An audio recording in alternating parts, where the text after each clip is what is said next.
नमस्कार बच्चों, मैं ओझा सर क्लासेस में आपका स्वागत करता हूं। आज आपके सामने सीबीएसई द्वारा जारी किया गया जो मॉडल सेट है संस्कृत विषय में, जो बच्चे क्लास 10th में है, 10वीं कक्षा की बोर्ड इस बार दे रहे हैं अगले महीने में, उन बच्चों के लिए ये सेट काफ़ी उपयोगी है। इससे पहले भी मैंने एक सेट आपको उपलब्ध कराया था, ये सेट 2 है और फिर सेट 3 इसके बाद आपके सामने उपलब्ध होगा। मैं एक चीज़ और बताना चाहूँगा कि वो बच्चे जो न केवल सीबीएसई के हैं बल्कि जो झारखंड बोर्ड या और भी अदर स्टेट बोर्ड में पढ़ते हैं तो उनके लिए भी ये काफ़ी उपयोगी है। तो चलिए इस दृष्टिकोण को ध्यान में रखते हुए इस मॉडल सेट से आप अधिक से अधिक लाभ उठाएं, यही हमारी आपके साथ शुभकामना है। तो यहाँ देखिएगा कि द्वितीय सत्र, सेकंड सत्र आपका यहाँ दिया हुआ है, सेकंड सत्र है ना, जो सेकंड टर्म का है। ध्यान रखिएगा, ये जो हम प्रश्न आपको उपलब्ध करा रहे हैं जो मॉडल सेट, वो सेकंड टर्म के लिए है। फर्स्ट टर्म का हम पहले डाल चुके हैं, आप जरूर से देख लें। यहाँ पर वही 2 घंटे का समय और 40 मार्क्स आपका रहेगा। जो सामान्य निर्देश है उसको आप जरूर देख लीजिएगा। अब हम चलते हैं, पहला क्वेश्चन अपठित अवबोधन। फर्स्ट क्वेश्चन 10 नंबर का आपका रहेगा, अपठित अवबोधन। किसी भी अपठित अवबोधन को कम से कम आपको 2 बार जरूर पढ़ना चाहिए। इससे क्या होता है कि सारा उसका सारांश, उसका क्या शीर्षक है, ये सारी चीज़ें आपके दिमाग में वो आ जाती हैं और प्रश्न का उत्तर खोजना भी आपके लिए आसान हो जाता है। तो चलिए फिर देखते हैं इसको। कहता स्वतंत्र भारतस्य संपूर्णम दायित्वम, कहता स्वतंत्र भारत का संपूर्ण दायित्व आज छात्राणाम उपरि अस्ति, छात्रों के ऊपर है। यतः क्योंकि आज जो विद्यार्थी हैं, विद्यार्थिनः सन्ति ते एव श्वः स्वतंत्र भारतस्य नागरिकाः भविष्यन्ति, वही कल स्वतंत्र भारत के नागरिक भी होंगे। ठीक है। भारतस्य उन्नति पतनश्च तेषाम एव उन्नति पतने निर्भरे स्तः, कहता भारत की उन्नति और पतन में उनकी भी उन्नति और पतन होती है। अतः छात्रा स्वभावी जीवनस्य, कहता इसलिए छात्र जो है अपने भावी मतलब जो होने वाला, जो आपका आने वाला जो जीवन है उसके निर्माण, उसका जो निर्माण है, निर्माणम अतीव सतर्कता, उसका निर्माण जो है बहुत ही सतर्कता और सावधानता के साथ, सावधानी के साथ करना चाहिए। इदम एव तेभ्य अपेक्षते, यही उनसे अपेक्षा की जाती है। ते प्रत्येकम क्षणम स्वराष्ट्रम, वे प्रत्येक क्षण जो है अपना स्वराष्ट्र, अपने समाज और अपने धर्म और अपनी संस्कृति को स्वनेत्रोः पुरतः, अपने नेत्रों के सामने, पुरतः मतलब अग्रे, सामने, निक्षिप्येयुः रखें, जिससे कि तेषाम जीवनेन, उनके जीवन से राष्ट्र को जो है वो किंचित बलम प्राप्तुम शक्नुयात्, राष्ट्र को कुछ बल प्राप्त हो सके। ये छात्र राष्ट्रीय दृष्टिकोणात्, जो छात्र राष्ट्रीय दृष्टिकोण से अपने जीवन का निर्माण नहीं कर सकते हैं, वे राष्ट्राय ते राष्ट्राय समाजाय व भारभूता भवन्ति, वे राष्ट्र और समाज के लिए भारभूत होते हैं। विद्यार्थी नाम लक्ष्यम, विद्यार्थियों का जो लक्ष्य है वो विद्या उपार्जनम एव अस्ति, वह विद्या का उपार्जन है। विद्योपार्जनम कृत्वा एव, कहता विद्या का उपार्जन करके ही वे राष्ट्र के प्रति अपने कर्तव्य का निर्वहन कर सकते हैं। ते राष्ट्रम प्रति स्वकर्तव्यस्य निर्वहनम कर्तुम शक्नुवन्ति, ये आपका पैराग्राफ था। अब इस पर जो प्रश्न पूछे गए हैं, इन प्रश्नों को हम लोग देखते हैं। एक पद में, पहला इसमें जो आंसर है इसका, ये एक पद में है, ठीक है ना, 1 वर्ड में आपको देना है। किसी भी 2 प्रश्नों का उत्तर करना, यहाँ पर 3 प्रश्न दिए हैं, किसी भी एक प्रश्न को आप छोड़ सकते हैं जो आपको कठिन लगे।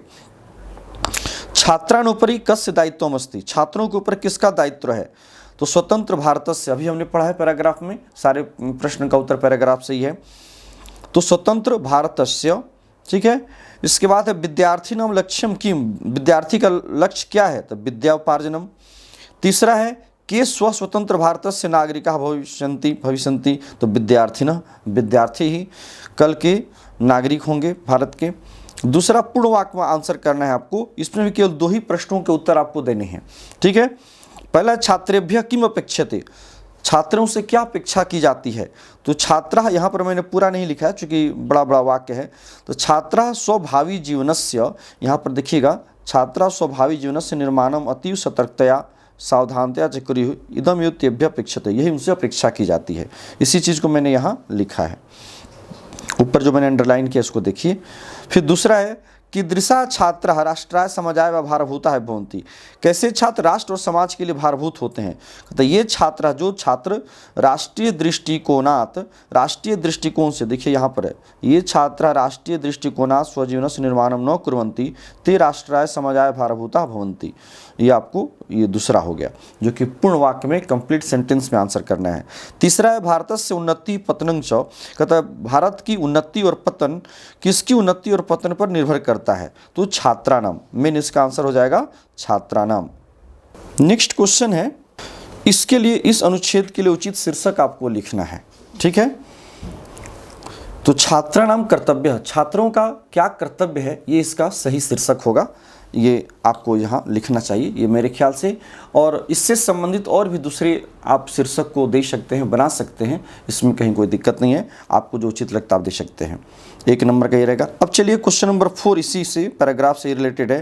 केवल इसमें 3 प्रश्नों का उत्तर आपको करना है। अनुच्छेदे छात्राणाम इत्यस्य कः पर्यायः आगतः। अनुच्छेद में छात्राणाम, छात्रों का इसका पर्यायवाची शब्द क्या आया था? विद्यार्थी नाम। पृष्ठतः इति पदस्य कः विपर्यायः अनुच्छेदे आगतः। पृष्ठतः पद का विपरीतार्थक शब्द क्या आया है? तो पूर्वतः। पृष्ठतः मतलब पीछे से, पूर्वतः मतलब आगे से, आगे जो है, जो हमने शुरू में पढ़ा था, आप यहाँ देखे होंगे पूर्वतः शब्द का प्रयोग हुआ है। ये यहाँ आपको आएगा पूर्वतः, देखिए पूर्वतः मतलब आगे, ठीक है। इसी प्रकार से फिर है तीसरा क्वेश्चन, स्वतंत्र भारतस्य नागरिका भविष्यन्ति इति, अत्र भविष्यन्ति इति क्रियापदस्य कर्तृपदम की। भविष्यन्ति जो क्रिया है, इस क्रियापद का कर्तृपद मतलब कर्ता क्या है? तो नागरिका। 4 में हो जाएगा उन्नति इति पदस्य किम विलोम पदम प्रयुक्तम। उन्नति पद का यहाँ पर विलोम पद कौन सा प्रयुक्त हुआ है? तो हुआ है पतन, पतन हो जाएगा। सेकंड क्वेश्चन है रचनात्मक कार्य, जो 15 नंबर का है। इसमें आपको लेटर दिए हुए रहेंगे, चित्र देख करके लिखना इत्यादि सब रहता है, आपको पता है। तो चलिए क्वेश्चन नंबर 2 देखते हैं। यहाँ पर कहता है भवान सोमः, सपोज कीजिए कि आप सोम हैं, भवतः अनुजः श्यामः, आपका छोटा भाई अनुज मतदान नहीं कर रहा है, ठीक है ना, जो वोटिंग होता है वो नहीं कर रहा है। तम प्रति अधो लिखते पत्र, उसके प्रति लिखे गए ये जो पत्र है, इसको मंजूषा से दिए गए शब्दों को पूरा करके पुनः लिखना है, ठीक है। पत्र दिल्ली नगर से लिखा जा रहा है। दिल्ली नगर किस स्थान से? तो कमला नगरतः, कमला नगर से, ठीक है। यहाँ आपको ऑप्शन दिया गया है, इस ऑप्शन से आपको सारा भरना है। यहाँ देखिए ये मंजूषा यहाँ दी गई है, इसी मंजूषा से चुनकर आपको भरना है सारा, ठीक है ना। तो चलिए, तो आप वहाँ से मंजूषा को देख लीजिएगा, मैंने वहीं से उठा करके यहाँ भरा है। तो पहला हो जाएगा आपको 1 नंबर में हो जाएगा कमला नगरतः, कमला नगर से ये पत्र लिखा जा रहा है, इसलिए उस स्थान का नाम हो जाएगा 1 नंबर में। जो डेट में, जिस डेट में आपका एग्जाम होता है उस डेट को वहाँ मेंशन आप करिएगा। दूसरे में हो जाएगा आयुष्मान भव, प्रिय अनुज श्याम, प्रिय अनुज श्याम तुम दीर्घायु हो, आशीर्वाद या नमस्कार, यही हम लोग फिर सेकेंड पॉइंट में करते हैं। तो यहाँ वही हो गया। अत्र सर्वम कुशलम, यहाँ सब कुछ कुशल है। तत्रापि कुशलम कामय, और वहाँ भी कुशलता की कामना करता हूँ।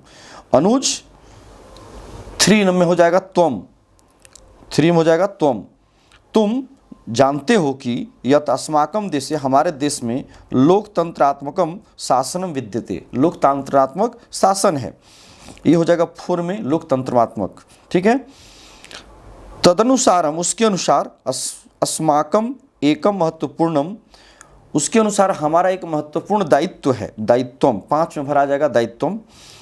दायित्व यह है यदा सभ्या जना, जब सभ्य लोग योग्याय मतदानम न दत्वा, योग्य व्यक्ति को मतदान नहीं देंगे, और अविचार्य वा मतदानम कुर्वन्ति, अथवा बिना विचारे मतदान करते हैं, तदा तब, है ना, लोकतंत्र देश है, इस लोकतांत्रिक देश में ये राजनेता तिष्ठन्ति, जो भी राजनेता हैं, ते जनान शोषयन्ति, वे लोगों का शोषण करते हैं।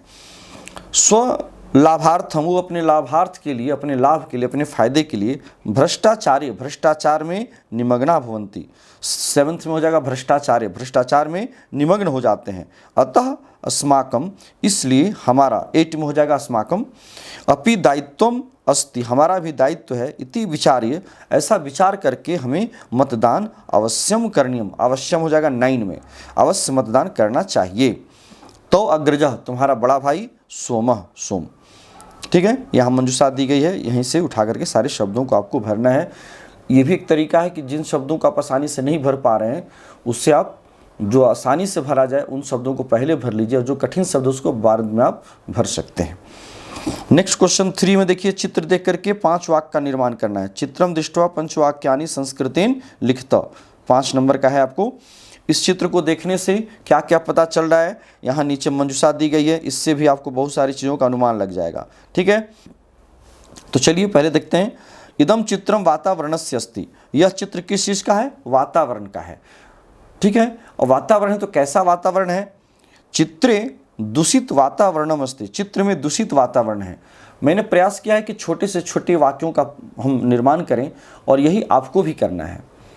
हमेशा आपको ध्यान रखना है कि जितना आप छोटा वाक्य बनाने का प्रयास करेंगे उतना ही आपकी गलतियां कम होती हैं। कभी भी बड़े वाक्यों को पीछे आप कभी ना भागें कि हम बड़े वाक्य बनाएंगे तो उससे हमें अच्छे मार्क्स मिल जाएंगे, ऐसा कुछ नहीं। आपके शुद्ध वाक्यों पर मार्क्स होता है। तो 3 में हो जाएगा। तो दूसरा था, चित्र में दूषित वातावरण है। जनाः वस्त्र प्रक्षालनम कुर्वन्ति, यहाँ देखिए कि लोग वस्त्र प्रक्षालन कर रहे हैं, कपड़ा धो रहे हैं। देखिए यहाँ पर वस्त्र प्रक्षालन कर रहे हैं कुछ लोग। 4 में वाहनानाम धूमः निःसृतः भवति, वाहनानाम, वाहनों का जो धुआं है वो निकल रहा है। ये सभी देख रहे हैं, ये सभी गाड़ियों का ये सब धुआं है, ये जो गाड़ी जा रही है यहाँ पर, है ना। तो वाहनानाम धूमः, वाहनानाम धूमः निःसृतः भवति, वाहनों से धुआं निकल रहा है। एकः जनः स्नानं करोति, एक व्यक्ति यहाँ स्नान भी कर रहा है। यहाँ देखिए एक व्यक्ति स्नान कर रहा है। ठीक है, तो अत्र एकः जनः स्नानं करोति, यहाँ सब दिया गया। देखिए स्नानम दिया गया है, समीपम है, करोति है, निःसृतः है, वातावरणम है, वस्त्र प्रक्षालनम, सारा आपको ऑप्शन दिया गया है, वहीं से आपको बनाना है। मैंने 6 बना दिया है, आपको 5 ही बनाना है। अत्र वृक्षापि सन्ति, यहाँ बहुत सारे वृक्ष भी आप देख सकते हैं, है ना, बहुत सारे यहाँ वृक्ष हैं। तो ऐसा नहीं कि जो आपको मंजूषा में दिया गया शब्द है उसी की सहायता से आप बना सकते हैं। वैसे शब्द जो मंजूषा में नहीं भी दिया गया है लेकिन आपके मन में वैसे विचार आ रहे हैं जो चित्र से संबंधित है, तो उससे आप वाक्य बना सकते हैं। उस पर आपको पूरे मार्क्स मिलेंगे, कभी नहीं कटेंगे। फिर नेक्स्ट इसके अथवा में जो रहता है वो देखिए, चिकित्सालय के ऊपर वर्णन करना है 5 वाक्यों में। चिकित्सालय, हॉस्पिटल, तो हॉस्पिटल के विषय में बताना है। तो यहाँ पर मंजूषा, यहाँ भी मंजूषा दी गई है, इसकी सहायता आप ले सकते हैं। मंजूषा हमेशा आपकी सहायता के लिए होती है, कोई ज़रूरी नहीं कि आप किसी से सहायता ले ही सकते हैं। आप यदि खुद से जान रहे हैं तो अच्छी बात है, खुद से बनाइए, नहीं तो आपको मंजूषा की यदि सहायता की आवश्यकता है तो मंजूषा से भी आप सहायता ले सकते हैं।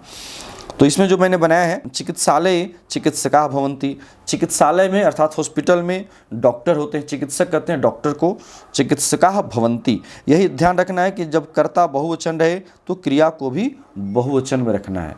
कर्ता यदि एक वचन में है तो क्रिया को भी एक वचन में रखना है। इसके लिए थोड़ा आपको अनुवाद का भी प्रैक्टिस करना होगा।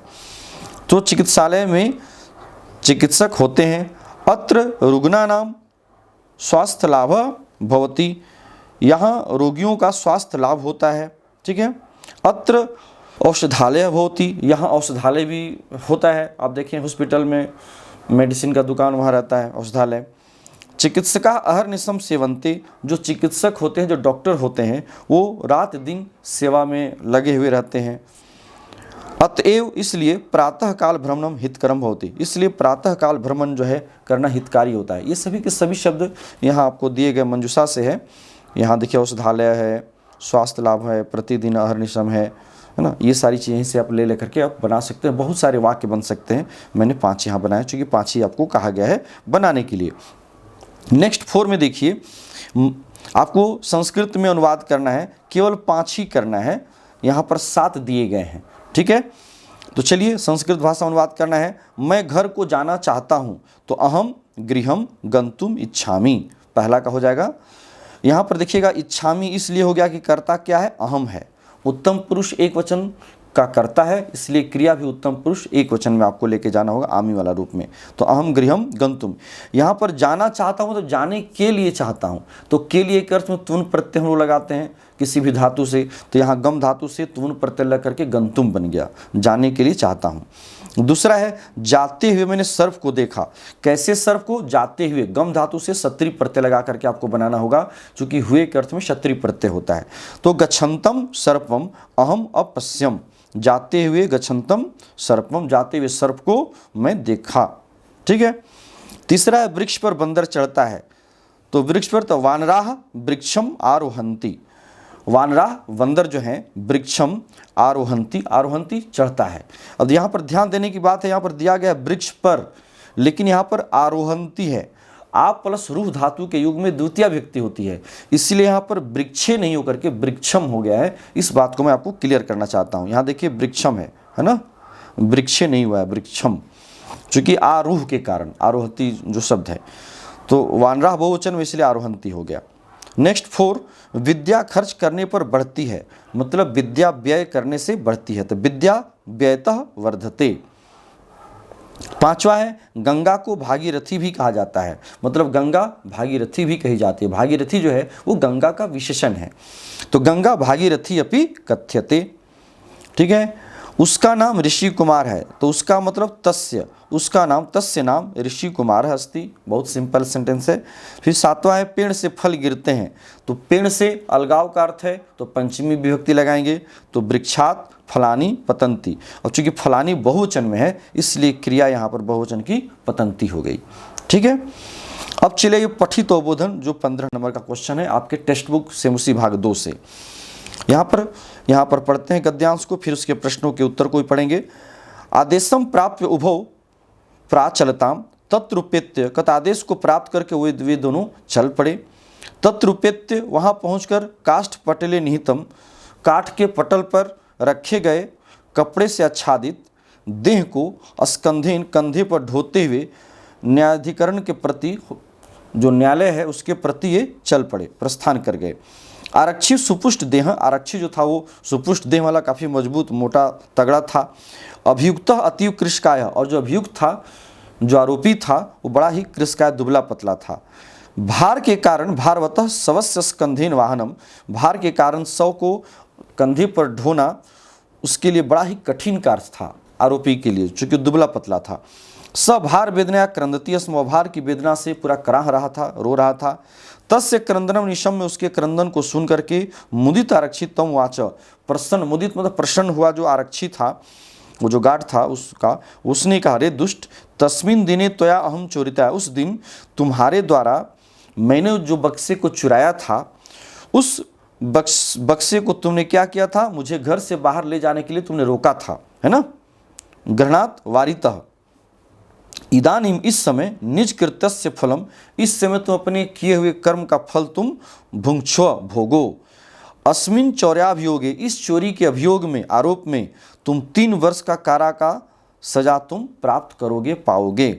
वर्ष त्रयस्य कारादंडम लप्स्यसे इति प्रोच्य, ऐसा बोल करके जोर जोर से वो हंसने लगा। ठीक है, यथा कथंचन उभौ स्वम आनीय एकस्मिन चत्वरे स्थापितवन्तौ, जिस किसी तरह से ला करके शव को वहाँ न्यायालय के पास ला करके एक चौतरे पर रख दिया, स्थापित कर दिया। ये पैराग्राफ है विचित्र साक्षी, आपने पढ़ा है अपने चैप्टर में, वहीं से लिया गया ये पैराग्राफ है। अब इसका प्रश्न एक पद में उत्तर देना है, इसमें भी केवल 2 प्रश्नों का उत्तर देना है, 3 दिया गया है। कह अतीव कृशकायः अभियुक्तः किम प्राप्त उभौ प्रचलिताम आदेशम, क्या प्राप्त करके दोनों चल पड़े, तो जज का जो आदेश था, न्यायाधीश का जो आदेश था उसको प्राप्त करके। तीसरा है आरक्षी कीदृशा आसीत, आरक्षी कैसा था, तो काफ़ी हृष्ट पुष्ट था, मोटा ताजा था, सुपुष्ट देह। दूसरा है पूर्ण वाक्य में उत्तर देना, इसमें भी किसी 2 ही प्रश्नों का उत्तर आपको करना है। उभव शव आनीय कुत्र स्थापित, दोनों शव को ला करके, उस मरे हुए आदमी के लाश को ला करके कहाँ रखे, तो एक अस्मिन चत्वरे स्थापितवन्तौ, एक चौतरे पर उसने रख दिया न्यायालय के पास, जो हम लोग लास्ट में पढ़े थे, है ना। यहाँ देखिए चतुर स्थापितवन्तौ, शव मानिए एकस्मिन चत्वरे स्थापितवन्तौ। फिर है जनस्य शवस्य वहनम कीदृशम आसीत, शव का ढोना जो है वो कैसा था, तो काफ़ी दुष्कर काम था, काफ़ी कठिन कार्य था। ठीक है, तीसरा है जनस्य क्रंदनम निशम्य, व्यक्ति के क्रंदन को सुन करके आरक्षी ने क्या कहा, तो रे दुष्ट, यहाँ पर देखिएगा दिया हुआ है, वो आरक्षी कहता है, यहाँ देखिए, यहाँ से रे दुष्ट तस्मिन दिने त्वया चोरिताया मंजुषाया गृहणात वारितः इदानीम निज कृत्यस्य फलम भुंक्ष्व, यहाँ तक आपको लिखना होगा, पूर्ण वाक्य में उत्तर दीजिएगा तो। ठीक है, अब चलिए क्वेश्चन नंबर 6, यहाँ पर श्लोक पढ़ करके आपको प्रश्नों का उत्तर करना है। गुणी गुणम वेति न वेति निर्गुणो, कहता है गुणी व्यक्ति ही गुण को जानता है, निर्गुण जो व्यक्ति है वो गुण के महत्व को नहीं जान सकता। उस प्रकार से जो बलवान है वही बल को जानता है, न कि निर्बल जानता है जो बलहीन है। फिर पीका बसंतस्य गुणम, पीक मतलब कोयल जो है वसंत के गुणों का जानती है, उसके महत्व को जानती है, न कि कौआ। वायसह, वायसह मतलब काकह, कौआ नहीं जान सकता है। करी च सिंहस्य बलम, करी कहते हैं हाथी को, हाथी जो है सिंह के बल को महसूस कर सकता है, वो जान सकता है, न कि चूहा, मुशकह, चूहा नहीं जान सकता। अब इसी पर प्रश्न है, चलिए इसमें भी किसी दो प्रश्नों का उत्तर करना है। कह गुणम न वेति, कौन जो है गुणों को नहीं जानता है। ठीक है, जो निर्गुण व्यक्ति है वो कभी भी गुण के महत्व को नहीं जान सकता। तो निर्गुणः कह गुणम न वेति, यहाँ देखिएगा गुणी गुणम वेति न वेति निर्गुणो, निर्गुण जो है जो गुणरहित व्यक्ति को कभी नहीं जान सकता है। दूसरा है कह वसंतस्य गुणम न वेति, कौन जो है वसंत के गुण को नहीं जानता है। तो वायसा मतलब काकह। मुस्कह कस्य बलम न जनाति, मुस्कह किसके बल को नहीं जानता, तो सिंह के बल को, सिंहस्य। दूसरा पूर्ण वाक्य में देना है पीकह कस्य गुणम वेति, कोयल जो है किसके गुणों को जानती है, तो वसंतस्य, है ना, पीकह वसंतस्य गुणम जनाति, पूर्ण वाक्य में उत्तर देना है। दूसरा है गुणम कह न जनाति, गुण को कौन नहीं जानता है, तो निर्गुणः गुणम न जनाति, निर्गुण जो है गुण को नहीं जान सकता है। फिर तीसरा है गुणी किम वेति, गुणी गुणम वेति, गुणवान व्यक्ति गुण को जानता है, गुण के महत्व को जानता है। इसी प्रकार चलिए 7, यहाँ आपको नाट्यांश को पढ़ करके प्रश्नों का उत्तर करना है। ठीक है, डायरेक्ट प्रश्न पर आते हैं, चूँकि आपका थोड़ा समय ज़्यादा लग रहा है, यहीं से आप फिर आप समझे हुए हैं ही। व्याघ्र, चित्रगौ, सिंह, बकह, ये सब का स्टेटमेंट है। एक पद में उत्तर देना है, केवल 2 ही प्रश्न यहाँ भी करने हैं आपको। कौ एवं योग्यौ, कौन दोनों योग्य हैं, तो व्याघ्र, चित्रकौ, बाघ और चीता, यही दोनों योग्य हैं, है ना। यहाँ पर आया है इसे अवाम एवं भी आया है, देखिए यहाँ पर अवाम एवं योग्यौ, यहाँ पर व्याघ्र और चित्रक जो है दोनों मिलकर कह रहा है कि हम ही जो है दोनों वास्तव में वन का राजा होने के लिए सक्षम हैं, योग्य हैं। फिर दूसरा है किन सर्वथा सम्यक उत्तम, किसके द्वारा ठीक प्रकार से कहा गया था, तो सिंह महोदयन, सिंह के द्वारा। यहाँ देखिए बकह बकुला कह रहा है कि सम्यक उत्तम सिंह महोदयन, सिंह महोदय के द्वारा सम्यक कहा गया है। कौ भक्षकौ, कौन दोनों भक्षक थे, तो व्याघ्र, चित्रकौ, ये सिंह कह रहा है कि जो भी ये लोग राजा का चुनाव करेंगे, जो भक्षक है उसका ये लोग चुनाव नहीं करेंगे, इसीलिए ये दोनों, आप दोनों भी, व्याघ्र और चीता जो है, बाघ और चीता, आप दोनों भी भक्षक हैं, इसलिए आपको राजा नहीं बनाया जा सकता है, इसलिए व्याघ्र, चित्रकौ हो जाएगा भक्षकों के लिए। दूसरा है पूर्ण वाक्य में उत्तर देना है, केवल 2 ही प्रश्न का उत्तर यहाँ भी करना है। के भक्षकम रक्षक पदक योग्यम न मन्यते, कौन जो है भक्षक को रक्षक के पद के योग्य नहीं मानता है, तो वन में रहने वाले जो जीव थे, वन जीवाह भक्षकम रक्षक पद योग्यम न मन्यते, न मन्यन्ते होगा, यहाँ पर मन्यते लिखा गया है गलती से, मन्यन्ते। दूसरा है किन सम्यक उत्तम, किसके द्वारा सम्यक कहा गया था, इससे पहले जो प्रश्न आया था वही सिंह है, सिंह महोदयन सम्यक उत्तम, सिंह महोदय के द्वारा ठीक कहा गया था। केन बहुकाल पर्यंतम शासनम कृतम, किसके द्वारा बहुत समय तक शासन किया गया, तो सिंहेन, सिंह के द्वारा जंगल में जो है बहुत समय तक शासन किया गया है। 8वां है श्लोक का अन्वय करके पूरा करना है। यहाँ श्लोक दिया गया है, इस श्लोक को पढ़ना है, जो शब्द मिस है, खाली स्थान पर छोड़ दिया गया है, उन शब्दों को क्रमशः आपको भरना है। इसके लिए आपको यहाँ मंजूषा भी दी गई है, ध्यान देंगे तो यहाँ से आपको और आसान हो जाएगा। कहता यह इच्छति आत्मनः श्रेय प्रभुतानि सुखानि च, कई बार ये श्लोक आया है। कहता जो स्वयं का हित चाहता है, कल्याण चाहता है, श्रेय आत्मनः श्रेय, और काफ़ी सुख चाहता है, प्रभुतानि सुखानि च, न कुर्यात अहितम कर्म, वह कभी भी दूसरे का अहित कर्म न करे, कदापि परेभ्य कदापि च, दूसरे के लिए कभी भी वो अहित कर्म न करे। इसी बात को यहाँ लिखा हुआ है अन्वय में, यह पहला में भरा जाएगा आत्मनः, आत्मनः श्रेय प्रभुतानि, जो आत्मनः मतलब अपने का कल्याण चाहता है, और प्रभुतानि सुखानि, और काफ़ी सुख चाहता है ना, चैच्छति सुख चाहता है, वह परेभ्य, वह दूसरों के लिए जो है अहितम कर्म कदापि न कुर्यात, चौथा में हो जाएगा कदापि, तीसरा में परेभ्य, दूसरा में सुखानि और पहला में आत्मनः। ठीक है, वह कभी भी दूसरों के लिए हित कर्म न करे, यही श्लोक का अर्थ है, उसका अन्वय है। यहाँ पर आपको भाव को पूरा करना है, श्लोक दिया गया है, इसी श्लोक के भाव को यहाँ आपको भरना है। तो गुणी गुणम वेति, गुणवान व्यक्ति ही गुण के महत्व को जानता है, न कि निर्गुण, जो पहले श्लोक आया है उसी को यहाँ दिया गया है। तो इसकी चर्चा हम लोग कर चुके हैं। चलिए डायरेक्ट भाव को देखते हैं। गुणवान जनः एव गुणानाम महत्वम जनाति, गुणवान व्यक्ति ही गुणों के महत्व को जानता है। गुणहीनः, गुण से हीन व्यक्ति गुणों के महत्व को न अवगच्छति, नहीं जानता है। तथा उसी प्रकार से बलवान जनः, बलवान व्यक्ति जो है, जो बलवान जन है, वही बल के महत्व को जानता है, परंतु दुर्बल बलस्य महत्वम न अवगच्छति, लेकिन जो दुर्बल है उसके बल के महत्व को नहीं जान सकता। वसंत ऋतु महत्वम कोकिला एवं सम्यक अवगंतुम शक्नोति, वसंत काल के महत्व को केवल कोयल ही जान सकती है, न कि कौआ। एवमेव गजः, इसी प्रकार से जो हाथी होता है, सिंह के पराक्रम को महत्व को जानता है, पराक्रम के महत्व को जानता है, न कि चूहा जान सकता है। क्वेश्चन नंबर 9 चले आइए। यहाँ पर कथा क्रम को अरेंज करना है, मैंने यहाँ भी लिख दिया है आपको सीरियली क्रम से। तो पहले नंबर में हो जाएगा आदेशम प्राप्त उभव प्रचलताम, ये यहाँ मैंने 1 नंबर दे दिया है, आदेश को प्राप्त करके दोनों चल पड़े। दूसरे नंबर में हो जाएगा आरक्षी सुपुष्ट देहा आसित अभियुक्त चतिव कृष्काय, दूसरे नंबर में ये हो जाएगा। आरक्षी जो था वो सुपुष्ट देह वाला था, और जो अभियुक्त था वो काफ़ी दुबला पतला था। तीसरे नंबर में हो जाएगा छठा, भार के कारण स्कंधेन, कंधे पर ढोते हुए तत्कृत दुष्कर्म आसित, जो दुबला व्यक्ति था उसके लिए, दुबला पतला होने के चलते भार को ढोना उसके लिए बड़ा ही दुष्कर कार्य हो गया था, कठिन हो गया था। फिर 4 नंबर में चले ये 5वां, स भार वेदनया क्रंति स्म, इसीलिए वो भार की वेदना से, पीड़ा से वो कराह रहा था, रो रहा था।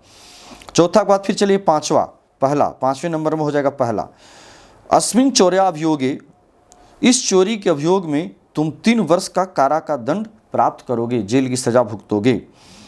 फिर आ जाएगा 6ठे नंबर पर दूसरा, न्यायाधीशेन पुनः तो घटना या विषय वक्तुम आदिष्टौ, न्यायाधीश जो थे बंकिम चंद्र, उन्होंने पुनः घटना के विषय में कहने के लिए कहा।